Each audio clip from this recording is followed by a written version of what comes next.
কিমান ভয়ানক হ'ব পাৰে অনলাইন গেমলিং। অনলাইন জুৱা খেলি নিজকে শেষ কৰিলে যুৱকে।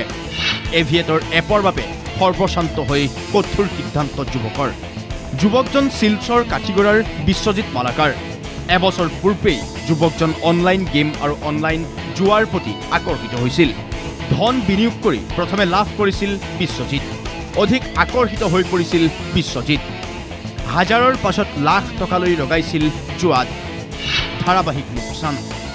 এবছৰত 12 লাখ টকা জুৱাত হেৰুৱালে বিশ্বজিতে। বিশ্বজিতৰ পিতৃ কাটিগড়াৰ বিশিষ্ট ব্যৱসায়ী। কিন্তু ধাৰ লৈ ঋণ লৈ অৱশেষত হতাশ হৈ পৰিল বিশ্বজিৎ আৰু তাৰ পাছত চৰম সিদ্ধান্ত ল'লে। পূৰ্বেও দুবাৰকৈ আত্মহত্যাৰ চেষ্টা কৰিছিল বিশ্বজিৎ মালাকাৰে। এই দুবাৰ সৌভাগ্যবশতঃ ৰক্ষা পৰিছিল প্ৰাণ। কিন্তু তৃতীয়বাৰ ওলমি ৰ'ল বিশ্বজিতৰ মৃতদেহ। ঘৰখনত কান্দোনৰ ৰোল। উদ্বিগ্ন পৰিয়াল, স্থানীয় লোক।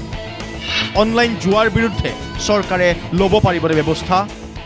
এই বিষয়টিকে অত্যন্ত গুরুত্ব সহকারে বিবেচনা করার জন্য সরকারের বিশেষ দৃষ্টি আকর্ষণ করছি। কারণ এটা অত্যন্ত আশ্চর্যের বিষয় যে আজ পর্যন্ত অনলাইন গেমলিং প্রতিরোধ করতে সরকার কোনো নির্দিষ্ট আইন প্রণয়ন করতে পারেনি।